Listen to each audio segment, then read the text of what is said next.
아침에 날씨가 선선해졌더라고요. 새벽에는 바람 부는 거 보니까 가을이 오고 있는 것 같아요. 9월달이 되면 한 해가 금방 마무리되기 때문에 남은 시간들이 4개월이고 또 이제 2024년도를 맞이해야 되는 시간들이 오고 있습니다. 교회적으로는 이제 여름이 지나면 바로 또 내년을 준비하는 시간들이 오는데, 바라는 건 성도님들에게 올 한 해 잘 남은 시간들 조급한 마음 없이 잘 마무리가 되면 좋겠고요. 무엇보다도 그동안 좀 미진했던 예배와 어떤 기도 생활, 삶에 하나님의 그 도우심과 열심히 있게 되기를 주님의 이름으로 축복합니다. 따라서 한번 해보겠습니다. 부득이하여. 부득이하여. 이 부득이하여는 사울이 사무엘에게 했던 말이거든요. 또 오늘 이 말씀의 제목으로 삼은 것은 하나님을 존중히 여기는 사람을 존중히 여기고 하나님을 멸시하는 자들 향해서 멸시하겠다고 말씀하세요. 근데 하나님이 가장 귀하게 여기시는 게 뭘까 할 때에 하나님을 예배하는 거거든요. 본문의 스토리를 먼저 말씀드리면, 오늘 우리가 하나님을 예배하는 가운데 있어가지고 너 우리가 예배 가운데 하나님이 내 삶의 중심이고 목표가 되고 방향이 되는 것을 하나님 기뻐하시는데, 내가 하나님을 섬기는 것이 내 삶의 목표와 방향이 아니라 삶의 수단이 되는, 삶의 수단으로서 예배하고 수단으로서 기도하고 삶의 수단으로 참여하는 것은 하나님이 기뻐하시는 모습이 아니에요.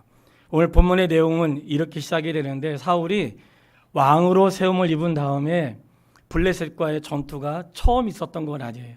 처음 있었던 일은 아닌데, 블레셋과 전투가 일어나는데 블레셋 사람들이 또다시 이스라엘 백성들을 공격하기 위해서 이제 쳐들어온 거예요.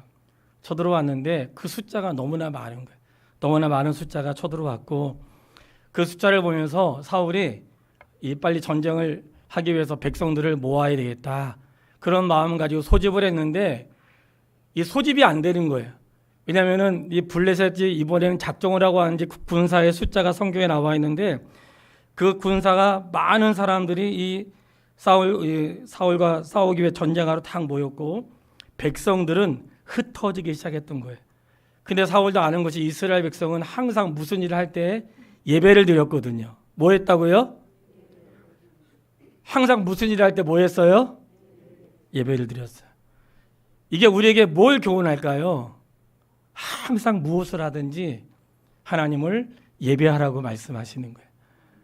이스라엘 백성들은 전쟁터에 나갈 때에 생명의 어떠한 그 중요한 순간에 전쟁터에 항상 예배를 드렸는데, 오늘 사울의 이러한 전투가 있기 전에 미스바라고 하는 곳에서 사무엘이 이스라엘 백성들을 불러 모아놓고 교육하고 있을 때, 그때 또 한 번 전쟁이 있었어요. 근데 하나님이 이스라엘 백성들이 모여서 하나님을 예배하고 말씀을 배우는 그때 일어난 전쟁을 하나님이 하나님의 그분의 방법으로 물리치시고 이스라엘 백성들에게 하나님의 살아계심을 보여주었거든요. 이스라엘 백성들은 인생에 중요한 일이 있을 때, 전쟁할 때에, 그리고 절길 때 항상 하나님을 예배했습니다. 우리 성도님들이 항상 마음에 기억해야 되는 것은, 내 삶에 중요한 순간들이 있을 때 꼭 목사를 초청하지 않아도 항상 예배가 있고 하나님을 의지할 수 있는 하나님의 사람 되기를 바랍니다. 이렇게 병원에 들어가기 전에도, 병원에 들어갔다 나와서도, 우리 집에 좋은 날이 있을 때, 생일날, 잔칫날 이럴 때에 예배하는 자가 됐으면 좋겠고, 근데 예배를 하는데 예배 방식에 문제가 있었어요. 예배 드리는데 하나님은 직무를 정해놓았거든요. 왕이 할 일과 이 선지자와 제사장이 해야 될 일을 하나님이 정리해 놓으셨어요. 왕은 하지 말라는 뜻이 아니라 성도 앞에서 할 때는 하나님이 제사장을 통하여 그 직무를 하게 하셨는데, 사무엘이 제사장이었고 선지자와 사사를 동시에 겸하고 있을 때였습니다. 막 조급한 마음에 사무엘이 아직 안 오니까 빨리 전쟁터에 나가야 되겠고, 블레셋 사람들은 모여 있고 백성들은 흩어지니 사울의 마음속에 빨리 나라도 예배를 드리고 전투에 나가야 승리하겠다고 생각을 했어요. 그리고 이제 번제를 딱 드렸는데 그때 사무엘이 도착한 거예요. 어떤 분은 사무엘이 늦게 와가지고 사울이 드린 거 아니냐 이렇게 말할 수 있지만, 본문을 잘 보면 사무엘이 늦게 온 게 아니고 아직 하루가 끝나지 않았는데 조급한 마음에 사울이 예배를 드린 거예요. 그 사울의 행동에 대해서 하나님 말씀하시는 거예요. 사울의 행동에 대해서 13절에 말씀하세요. 13절 말씀을 우리 같이 읽도록 하겠습니다. 사무엘이 사울에게 이르되 왕이 망령되이 행하였도다.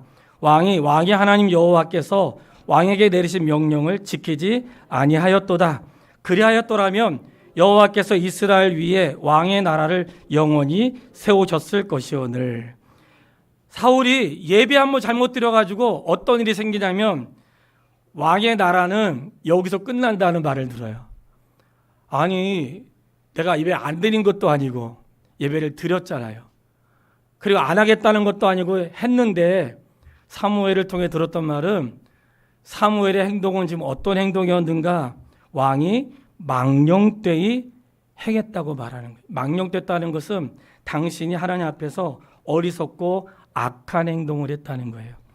이 말씀을 우리가 주목하게 되는 것은 사울이 전쟁터에 나가기 전에 조급한 마음에 하나님께 예배를 드리려고 했던 것은 예배를 하나님을 경배하는 수단이 아니라 전쟁터에 나가기 전에 반드시 예배를 드려야 되는데 빨리 예배를 드리고 나가야 전쟁터에 승리하는데 사무엘이 오지 않으니 나라도 빨리 예배를 드리고 가서 승리해야지, 그런 마음으로 예배를 드린 거예요.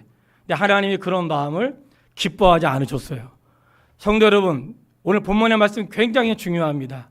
이 부득이하여는 어쩔 수 없이, 이런 뜻이 어쩔 수 없이 제가 사무엘이 오지 않아도 어쩔 수 없이 제가 예배를 드렸습니다. 그러니까 지금 마음에 조급한 거죠. 마음이 조급하고 이 사울의 고백은 블레셋 사람들은 지금 눈앞에 와 있고 그들이 두려워서 백성들은 흩어지는데 예배 없이 나갈 수 없고 사무엘이 오지 않으니 제가 조급한 마음에 그렇겠다고 사무엘에게 고백했지만 돌아온 것은 망령된 일을 행했다는 말을 들었어요. 이 말씀을 통해 먼저 드리고 싶은 말씀이 있어요. 전쟁에 승리해야 된다는 목적으로 드리는 예배를 하나님 기뻐하지 않으시고, 예배는 성공의 수단으로 드리는 게 아니고 하나님을 경외하는 마음으로 드려야 된다는 사실을 기억할 수 있게 되기를 바랍니다. 예배에는 반드시 두 가지가 있어야 돼요. 성도님, 예배에 반드시 두 가지가 있어야 되는데 이 두 가지는, 하나는 내 죄에 대한 회개가 있어야 되고 내 삶에 대한 신앙 고백이 있어야 되는 거예요. 하나님이 예배를 받으시는데 우리가 드리는 예배가 그저 어떠한 방편으로 삼아서는 안 되는 거예요. 이웃 사랑을 실천하는 것도 우선순위가 있는데 하나님이 이웃 사랑을 내 몸과 같이 하라고 했으니까 이 내 몸같이 사랑한다는 것은 자기 몸을 사랑하는 뜻이고 자기 몸을 사랑하는 것처럼 이웃을 사랑하라는 거예요. 우리가 오해하면 안 되는 게 이웃을 사랑한다는 것은 자기는 뭐 아무것도 안 하고 자기 몸을 해하면서 살아가는 뜻이 아니라 내 몸처럼 이웃을 사랑하는 거니까 내 몸을 사랑하고 성도의 몸을 사랑하시길 바라요. 그리고 이웃을 사랑하는데 이것보다 먼저 되는 계명이 무엇이냐면 첫째는 하나님을 사랑하고, 첫째는 하나님을 사랑하고요. 그러니까 인생의 첫째는 하나님을 사랑하고, 근데 사울은 하나님이 그의 행위를 볼 때에 이것은 하나님을 사랑하는 행위가 아니라 어떠한 전쟁에서 승리하기 위해서 예배를 수단으로 삼았던 그런 모습이라고 말씀하신 거예요. 그러니까 사울의 잘못한 것은 무엇인가? 그의 중심에 사무엘을 기다리지 못하는 조급함이 그의 마음에 있었고, 그가 너무나 조급한 마음에 빨리 서둘러 가지고 그 일을 하고 싶은 마음이 있었어요. 그 제사를 이리 가지고 오라 하고 내가 집례했던 것은 왜 하나님께서 왜 그 행실을 아름답게 보지 않으셨는가 할 때에 이 제사의 문제에 있어서는 하나님이 하나님의 방법으로 하는 것을 원하세요. 예배는 하나님이 원하시는 대로 드려야 돼요. 성도님, 늘 예배에 대해서 항상 나올 때 제가 드리는 말씀이 있어요. 예배는 내가 드렸는데요, 드리는 사람 중심이 아니고 예배는 항상 예배를 받으시는 분 중심인 거예요. 오늘 우리가 자칫 예배를, 나 오늘 예배 드렸는데, 나 예배 받는데요, 아까 갔다 왔어요, 통하지 않습니다. 엘리 제사장의 두 아들이 있었어요. 홈리와 비나스라고 하는 아들이 있었는데 우리는 이미 이 사무엘을 시작할 때 그 말씀을 성경에서 읽었어요. 그는 제사장의 아들로서 지금은 제사장이 되질 않았지만은 대제사장이 되지 않았지만 아버지가 나이가 들어가지고 그 역할을 대신하면서 배우고 있는 그런 때였어요. 그런데 하나님께 드리는 제사는 온전히 드려야 되는 게 있고 하나님께 드렸던 것을 하나님께도 드리고 남은 것은 제사장의 몫이 있고 예물을 드린 자와 함께 나눠 먹는 몫이 있었어요. 그걸 화목제라고 하는데 화목제는 하나님께도 드리고 제사장과 드린 사람의 몫이 함께 나눠 먹는 거예요.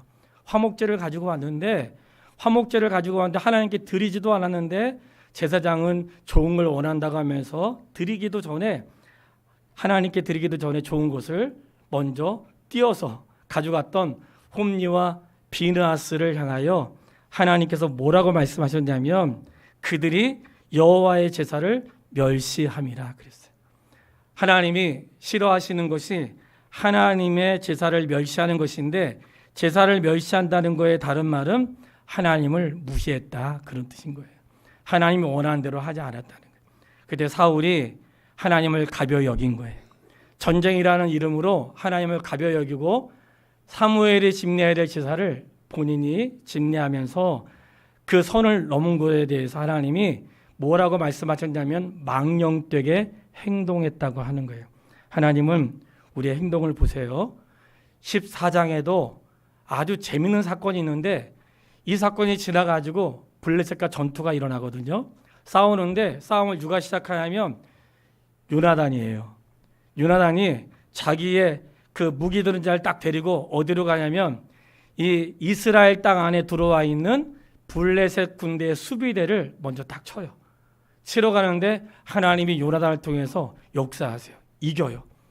그리고는 요나단이 이기니까 그와 더불어서 막 전투가 벌어지는데 사울은 요나단이 싸우는 걸 보고 목격을 한 다음에 뭐라고 얘기했냐면 14장 18절로 20절에 나오는 말씀인데 사울이 하나님의 궤를 이리로 가져오라고 얘기해. 하나님의 궤를 이리로 가져오라. 이 왜 궤를 가지고 오라고 했냐면 하나님의 궤를 가지고 오라고 한 것은 지금 요나단이 지금 전투를 하고 있는 걸 보니까 하나님께 물어봐야 되겠다는 거예요. 사울이 하나님의 궤를 이리로 가지고 오라 그래. 가지고 오라고 하는 사이에 전투가 지금 궤가 옆에 있는 게 아니잖아요. 실로에서 가지고 와야 되는데 가지고 오는 사이에 전투를 보니까 요나단이 이기고 있는 거예요. 그랬더니 다시 사람을 보내서 제사장에게 가지고 오지 말라고 얘기해라 하는 사건이 14장이 있어요. 아마 이 정도만 보면 우리가 눈치챌 수 있어요. 내가 어렵고 힘들고 어떤 상황을 알고 싶을 때는 법궤를 빨리 가지고 와서 하나님께 묻고 어려울 때는 빨리 법궤를 가지고 나가서 승리하고자 하는 마음이 있는데 보니까 전투가 이기고 있는 거예요. 이기고 있으니까 굳이 법궤를 가지고 오지 않아도 되겠다고 생각했던 것이 사울의 마음이었어요. 그것이 바로 사울이 하나님에 대한 마음을 온전히 갖지 못했다는 것을 뜻하는 것이고요. 그날에 전투하는데 사울이 얼마나 어리석는지 요나단의 이김을 보면서 지금부터 블레셋 사람들 다 죽일 때까지 모든 군사들은 물도 마시지 말고 음식도 먹지 말고 끝날 때까지 금식하면서 싸우라는 거예요. 여러분 금식하면 싸울 수 있어요? 없어요? 없어요. 아니 전쟁터에 나가는 사람한테 밥도 안 주고 이길 때까지 하지 말라고 선포했는데 놀라운 사실은 백성들이 그 말을 들어요. 말도 안 되는 말을 했는데 백성들이 그 말을 듣고 했는데 누가 어겼냐면 요나단이 그 소리를 못 들었어요. 그리고는 꿀을 찍어서 먹었는데 눈이 밝아진 거예요. 그때 얘기를 한 거예요. 군사들이 아버님께서 먹지 말라고 했는데 요나단이 먹은 거죠. 이거 먹는 사람 죽인다고 했거든요. 그러니 그런 일을 들었을 때 요나단이 아니 아버님은 전투에서 꿀을 조금 찍어 먹어도 눈이 밝아지고 기분이 나는데 왜 그렇게 하셨을까? 그러면서 전쟁에서 승리를 해요. 그리고는 이 사실이 사울의 귀에 들려졌죠. 그러니 이거 어떻게 해야 돼? 그러니까 요나단이 죽게 생긴 거예요. 죽게 생겼는데 백성들이 그를 죽이지 못하도록 격려함으로 해서 죽지 않았거든요. 이만큼 사울에게는 무엇이 급했냐면 자신이 왕이 된 다음에 왕으로서의 그러한 권위를 내세우고 왕으로서의 삶을 보여주기 위해서 전투에도 승리하고 한 사람도 통제하면서 이렇게 하길 원했는데 그의 방법이 지혜롭지 못했다는 거예요. 여기에 하나님을 예배하는 것을 인생의 목적으로 삼지 않고 수단으로 삼았던 사울의 모습을 하나님이 책망하신 거예요. 오늘 말씀의 중심에 그 말씀을 드리고 싶은 거예요. 한 사람이 예배를 잘하지 못해서 그의 인생이 어떻게 되었는지, 그가 하나님을 공경하지 않았던 것이 예배에 대한 온전하지 못한 모습이었어요. 그 모습을 하나님이 기뻐하지 않고 부득이하여 할 수 있었던 그것을 하나님이 원하지 않으셨어요. 하나님은 우리가 살면서 어쩔 수 없이, 이런 표현하잖아요. 어쩔 수 없이, 그럴 수밖에 없어서 그런 것들을 기뻐하지 않으세요.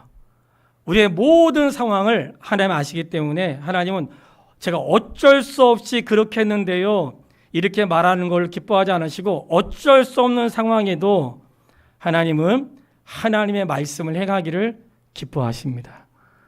정말 우리가 마음에 다짐할 것은 어쩔 수 없는 순간에도 그분의 말씀이 내 삶의 기준이 되고 하나님이 원하시는 대로 행하는 그런 삶을 살아갈 수 있게 되기를 주님의 이름으로 축복합니다. 인생은 한 사람의 생애를 하나님 앞에 사는 동안에 한 사람의 생애를 정말 복되게 해요. 예배는 한 사람의 생애를 너무나 복되게 해요. 성도님, 평생 내가 사는 날 동안 예배 잘 드리는 사람이 되세요. 평생 예배 잘 드리는 사람이 되세요. 예배를 때우려고 하는 사람 되지 마세요. 예배를 그냥 지나가듯이, 마치 이거 하지 않으면 안 되듯이 예배를 그냥 거쳐가는 과정으로 여기면 하나님이 기뻐하지 않으십니다. 예배를 드릴 때 온전히 해야 되고, 제가 우리 식당에 봉사하시는 분들에게 말씀드리지만 너무나 고맙죠. 식당에 봉사하지 않으면 우리가 못 먹으니까. 그래도 하던 일을 멈추고 예배하는 것은 너무나 중요하다는 거예요. 예배 없이 다른 것을 한다는 것은 우리 삶의 순서가 달라질 수 있다는 것을 말씀하기 때문에 하나님이 그거를 기뻐하지 않는다는 거예요. 왜 하나님이 그랬는지를 이제 두 번째 말씀드리려고 해요. 사울은 지금 전쟁을 빨리 승리하기 위해서 예배를 드려야 된다고 생각했는데 14장 23절 말씀을 같이 읽도록 하겠습니다. 14장 23절 말씀 같이 읽겠습니다. 여호와께서 그날에 이스라엘을, 거기까지 다시 한번 읽겠습니다. 여호와께서 그날에 이스라엘을 구원하심으로. 그날에 누가 구원하세요? 여호와께서 구원하시네. 항상 잊지 마세요. 이스라엘의 모든 싸움과 육체와 영적인 싸움의 구원은 하나님에게 있는 거예요. 다윗이 골리앗과 싸우러 나갈 때 뭐라고 했어요? 너는 칼과 창으로 나오지만 나는 뭐 가지고 나간다 그랬어요? 만군의 여호와의 이름으로 나간다고 했어요. 다윗이 굉장한 신앙을 고백한 거예요. 너는 칼과 창을 너의 인생의 무기로 가지고 나왔지만 내 인생의 무기는 하나님이야. 그래 나간 거거든요. 그러니까 오늘 하나님께서 우리에게 기뻐하시는 것은 전쟁의 승리를 위해서 예배를 때우고 전쟁의 승리를 위해서 법궤를 사용하는 자가 아니라 승리는 하나님께 있기 때문에 바른 예배와 삶을 원하셨던 거예요. 그 당시에 이스라엘 백성들의 모습이 나와요. 우리 사사기에도 나오는데 본문에도 13장 19절로 이하에 나오는데 그 당시에 이스라엘 백성들에게는 칼이나 창이 없었고 전쟁터에 나갈 때마다 이 농사 짓는 것 가지고 나갔다는 거예요. 왜냐하면 블레셋 사람들이 이스라엘을 다스리고 있었기 때문에 이스라엘 사람들을 블레셋 사람들이 이런 칼을 다루거나 이 망치를 다루거나 쇠를 다루는 사람들을 블레셋 사람들이 다 데려갔고, 이스라엘 땅에는 그저 농기구 다 녹슬면 블레셋 땅에 가서 고쳐와야 되는 그러한 수준이었기 때문에 칼이나 창이 없는 그런 때라고 말씀을 하세요. 칼이나 창이 없는 그때에 이기게 하신 것을 보면 하나님의 구원의 은혜가 맞고요. 그리고 요나단이 블레셋과 싸우러 올라갈 때에 너무나 아름다운 신앙을 고백했는데 14장 6절에 보면 이렇게 요나단이 고백을 해요. 14장 6절에 요나단이 자기의 무기를 든 소년에게 이르되 우리가 이 할례 받지 않은 자들에게로 건너가자. 여호와께서 우리를 위하여 일하실까 하노라. 다 같이 읽겠습니다. 여호와의 구원은 사람이 많고 적음에 달리지 아니하였느니라. 이 사실을 믿으십니까? 여호와의 구원은 군사력의 차이가 아닌 거예요. 오늘 이 말씀을 우리에게 하시는 이유는 우리가 내 인생의 미래를, 자녀의 미래를 위해서 뭔가 준비하잖아요. 공부하고 인생을 위해서 어떤 걸 저축하고 내 몸을 가꾸고 여러 가지 할 수 있는 거예요. 할 수 있는데 승리는 하나님에게 있다는 거예요. 준비할 수 있어요. 물론 준비하지 말라는 게 아니에요. 준비는 우리의 몫이 맞습니다. 준비는 우리가 해야 되는 거 맞아요. 다윗이 물맷돌을 가지고 열심히 했던 것은 그가 준비했던 거 맞아요. 준비해야 쓰는 거 맞아요. 그런데 준비는 내가 해도 승리는 그분에게 있는 거예요. 그래서 하나님은 하나님의 백성들의 그 사실을 알고 싶어 하죠. 그 사실을 믿고 그렇게 하기를 원하시는 거예요. 그래서 내가 아무리 군사가 많고 준비된 게 많고 그리고 훈련된 자가 많이 있어도 구원이 하나님께 있음을 믿으면서 하나님을 경외하는 것을 하나님 기뻐하세요. 그런 모습을 사울을 통해 보고 싶었던 거예요. 그런데 사울은 그 하나님을 예배하는데 하나님을 존중해서가 아니라 전쟁의 승리를 위해서 했던 것들을 보게 되면서 안타까운 일들이 일어났던 거예요. 저는 성경을 읽다가 아주 신나는 한 장면을 발견했어요. 이 요나단을 통해서 하나님 역사하시는데 요나단이 전쟁에서 그 먼저 승리했다는 표현이 있다고 했잖아요. 요나단이 전쟁터에 나가서 싸우는데 놀라운 일들이 일어났어요. 사울이 전쟁터에 나가려고 사람들을 모았는데 모였어요, 안 모였어요? 안 모였어요. 블레 사람들이 두려워가지고 흩어지고 숨고 그랬어요. 요나단이 전쟁터에 나갈 때 어떤 일이 있었냐면 14장 21절로 22절 말씀을 같이 읽겠습니다. 14장 21절로 22절 우리 같이 읽겠습니다. 전에 블레셋 사람들과 함께 하던 히브리 사람이 사방에서 블레셋 사람들과 함께 진영에 들어왔더니 그들이 돌이켜 사울과 요나단과 함께한 이스라엘 사람들과 합하였고 에브라임 산지에 숨었던 이스라엘 모든 사람도 블레셋 사람들이 도망함을 듣고 싸우러 나와서 그들을 추격하였더라. 아멘. 뭘까요? 요나단이 하나님의 뜻을 행하는데 흩어졌던 자들이 모이기 시작하는 거예요. 요나단이 하나님의 뜻을 이루기 위해서 하나님의 구원하심은 사람의 많고 적음에 있는 게 아니다 하고서 전투를 시작했던 요나단의 삶의 자리에 하나님의 승리를 주시니까 어떤 일들이 있었는가? 블레셋 사람들이 두려워가지고 흩어진 사람들이 모이기 시작하고 숨어있던 사람들이 나와가지고 전투에 참여하는 일이 생기고 심지어는 블레셋 사람들이 데려가가지고 자기의 어떠한 그 총알바지로 썼던 사람들이 돌아서서 블레셋을 싸우는 이런 일들이 일어나게 되었다는 거예요. 내가 하나님의 뜻을 이루고 그 뜻대로 하고자 할 때에 두려웠던 사람도 숨었던 사람도 도망갔던 사람도 블레셋 사람이 속해 있는 자도 나와서 요나단과 함께하는 이러한 일들을 이루게 하신 것을 보면 하나님은 지금도 하나님의 뜻을 이루는 자들에게 그 은혜와 일들을 행하신다는 사실을 믿으세요. 이러한 일들을 보았음에도 불구하고 14장 52절에 보면 사울이 사람을 모아요. 사람은 어떤 사람을 모았는가? 사울이 사는 날 동안에 블레셋 사람과 큰 싸움이 있으므로 사울이 누굴 모았어요? 힘센 사람이라 용감한 사람을 보면 그들을 불러 모았더라. 힘센 사람하고 용감한 사람들을 다 불러 모았어. 자기의 군대 조직을 강화시켰어요. 그런데 그의 군대가 강해진 게 아니고 오히려 약해졌어요. 왜 그랬을까요? 힘세고 강한 사람들은 모여 있으나 하나님이 사울과 함께하지 않았어요. 우리가 성경을 읽으면서 놓치지 말아야 될 말씀이라는 거예요. 우리는 힘세고 강한 사람이 있으면 승리할 수 있다고 생각하지만 하나님은 그러한 방법으로 승리하는 것을 원하지 않으세요. 하나님은 항상 그분을 경외하는 것을 기뻐하세요.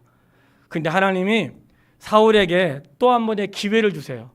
그 기회가 15장에 나오는 건데 그냥 설명만 드릴게요. 이 하나님께서 15장에서 한 번 더 기회를 주시는데 어떤 기회를 주시냐면 아말렉과 전투를 하게 해서 사울로 하여금 너가 이번에 아말렉과 싸울 때 그들은 이스라엘 백성이 광야에서 나올 때에 하나님의 백성들을 곤란에 빠뜨린 사람들이니까 그들에게 하나님이 심판의 방법으로 그들을 진멸하라고 하신 거예요. 하나님의 심판의 방법이에요. 그들이 하나님의 백성을 괴롭히고 하나님의 계획을 멈추게 한 것에 대한 심판의 개념으로 아말렉을 나중에 진멸하겠다고 말씀하시고 이제 시행하시는 거예요. 사울에게 기회가 왔어요. 사울에게 한 번 더 하나님께서 기회를 주신 거예요. 첫 번째는 예배 가운데 부득이하여 실패했지만 두 번째 하나님이 그에게 기회를 주신 거예요. 기회를 주었는데 하나님이 뭐라고 했냐면 아말렉과 싸울 때 하나도 남기지 말고 다 진멸하라고 했어요. 전쟁터에 나갔는데 승리했습니다. 근데 돌아올 때 보니까 다 진멸하지 않고 소나 양이나 짐승 중에서 좋은 것들은 다 가지고 오고 사람도 진멸하지 않고 필요한 사람을 다 데리고 온 거예요. 깜짝 놀라가지고 사무엘이 또 가서 얘기하는 거예요. 아니 왕은 왜 어찌하여 하나님 말씀을 듣지 않았습니까? 했더니 나는 말씀에 순종했고요. 백성들이 워낙 이것들은 하나님께 예배를 드리기 위해서 가져가자고 해서 제가 가지고 왔다고 하면서 백성들을 핑계로 하나님 말씀에 순종하지 않았어요. 그때 중요한 말씀을 하세요. 그때. 그러니까 지금 사울 왕은 하나님을 경외하는 마음이 그의 생애 가운데 없는 거예요. 하나님이 지난번에는 예배 가운데 부득이하여 지금은 하나님이 그들을 진멸하라고 한 것은 그 짐승이 좋은 것 나쁜 것을 몰라서가 아니라 그 사람이 일꾼과 실력 있는 사람 없는 사람 몰라서가 아니라 그들에게는 하나님의 심판에 대한 하나님의 계획이 있었거든요. 사울이 하나님 말씀을 듣지 않은 거예요. 그때 하나님이 결정하세요. 사울은 왕으로서 자격이 없고 왕의 자리에서 내려오게 될 것이고 하나님이 내 마음에 맞는 자를 그곳에 세우겠다고 말씀하세요. 자, 결론으로 이렇게 말씀드리고 싶어요. 한때 이스라엘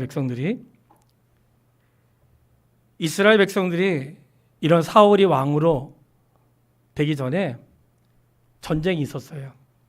블레셋과의 전쟁은 끊임없이 있는 것인데 이 블레셋과 전투할 때에 하나님이 엘리 제사장에게 예고를 했는데 어떤 일이었냐면 전투가 벌일 때 이 전투하는 그 삶의 현장에 법궤를 가지고 나가게 됐는데 왜 법궤를 가지고 나가냐면 블레셋과 싸울 때 진 거예요.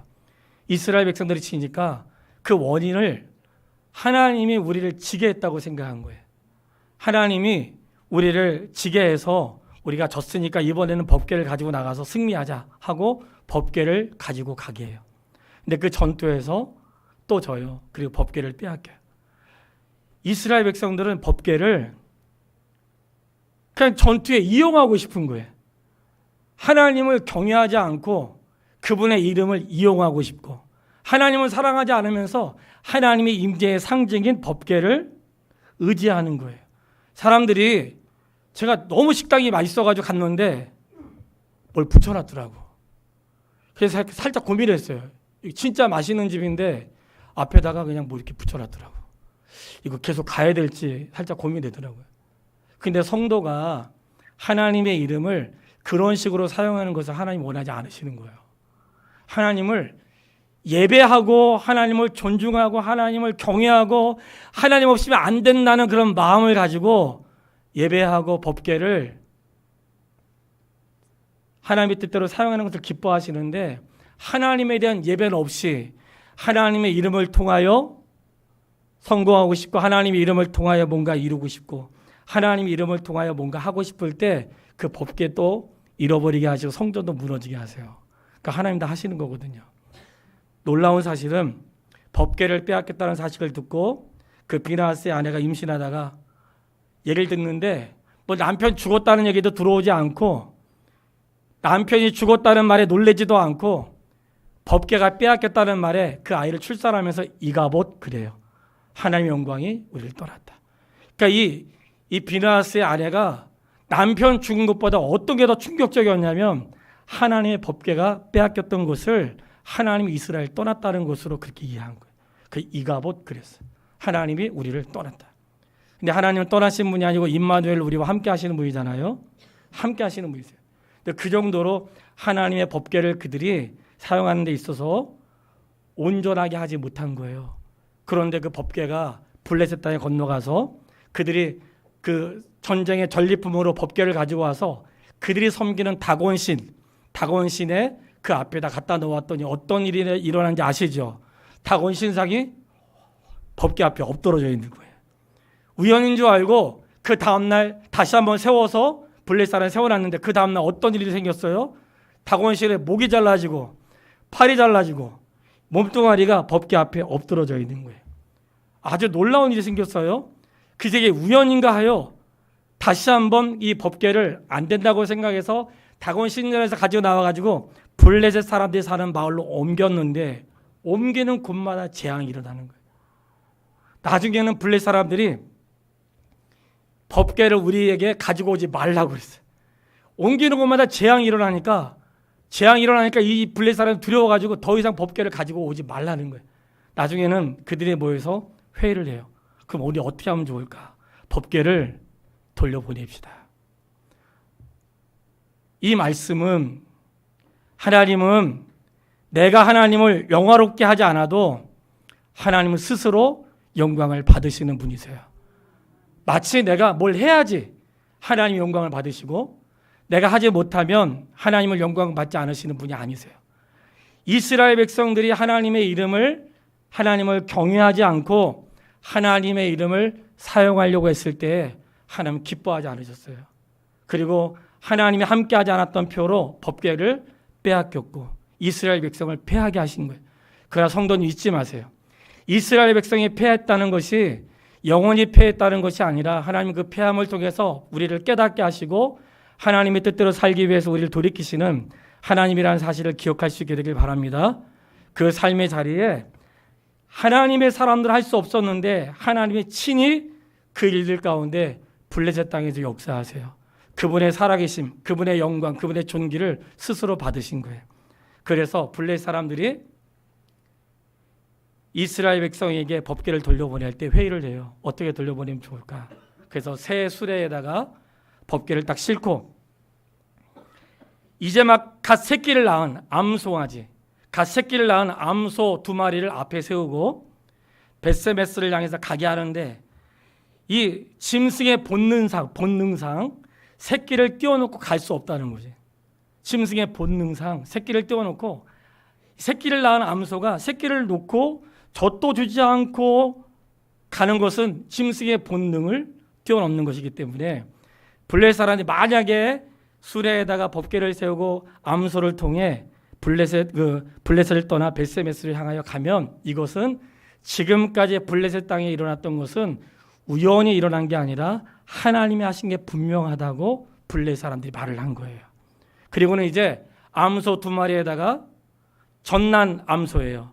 막 새끼를 낳은. 그리고 이 위에 법궤를 놓고 이제 한번 본 거야. 어떤 일이 있었을까요? 결론의 말씀 6장 12절 같이 읽겠습니다.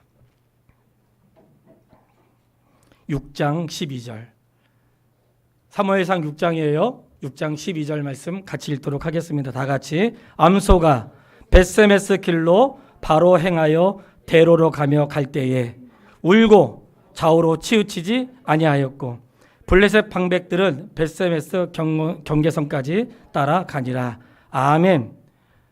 이 암소가 가는데 울었다는 건 뭐예요? 자기 새끼를 떼어놓고 가는데 울었는데 좌우로 치우치지 않고 그것까지 갔다는 거예요. 이것은 우연이 아니라 하나님이 하신 것임을 블레셋 사람들에게 선명하게 보여주었다고 믿으시면 아멘 해보세요. 결론이에요. 하나님이 벳세메스로 향하는 암소 2마리를 통해서 그 시대의 이스라엘 백성들과 오늘 우리에게 교훈하시는 거예요. 하나님을 어떻게 섬겨야 하는지, 하나님을 어떻게 사랑해야 되는지 우리에게 보여주신 거예요. 내가 지금 낳은 새끼가 뒤에 있는데 새끼를 돌보고 뭔가 해야 되는데 이 암소가 짊어진 사명이 있어.